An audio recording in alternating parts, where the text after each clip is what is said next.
Story time.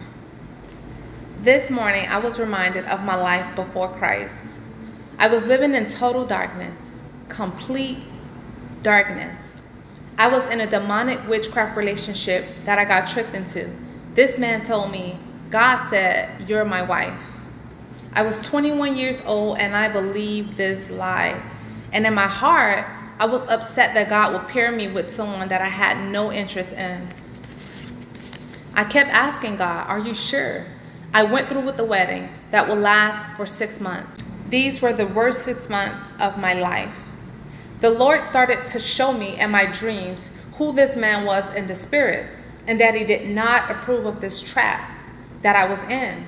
The Lord would give me dream night after night. Hidden anger, I saw his fear, his confusion. The Lord even showed me his plot was to control me. The Lord began to show me that him and his family are not of God, and that they were heavy into witchcraft. I would go to sleep and the Lord would show me their yard, and I would see creatures, demonic looking creatures, coming up out of their yard. So the Lord would show me things about him, and the Lord would have me to tell him what I saw, and he would just listen to me.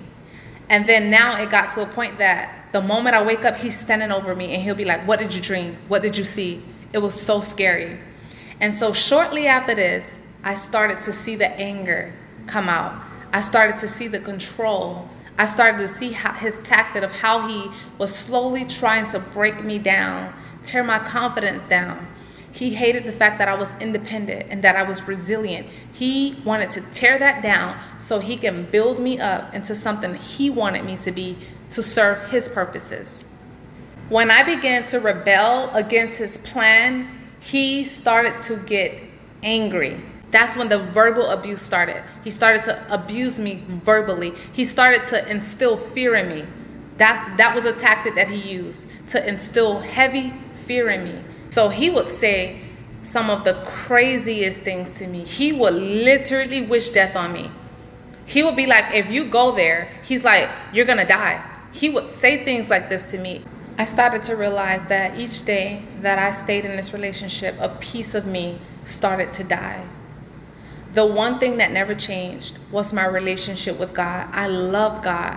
I wanted to get closer to God because everything around me was starting to get dark. It started to get darker to the fact that I didn't see any light.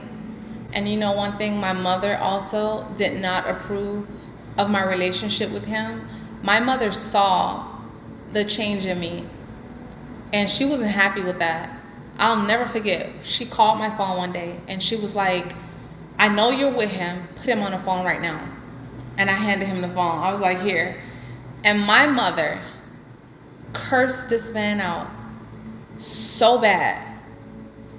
And I mean, he sat there so calmly and just listened to everything she said. This was just my mother's way of protecting her daughter. I would say not even a month later, I will receive the worst news of my life. I received the news that my mother died.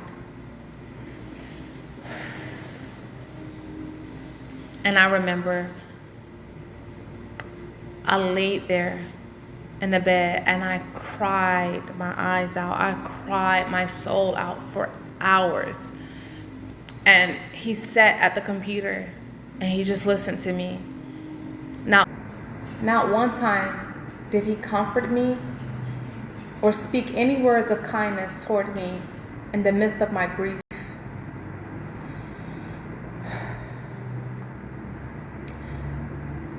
When he did open his mouth, do you know what he said? He quoted a scripture from Psalms 105:15, where it says, "Touch not my anointed and do my prophets no harm." This was his way of saying, "That's what she get." I guess the Lord allowed that to go over my head because I didn't catch that immediately.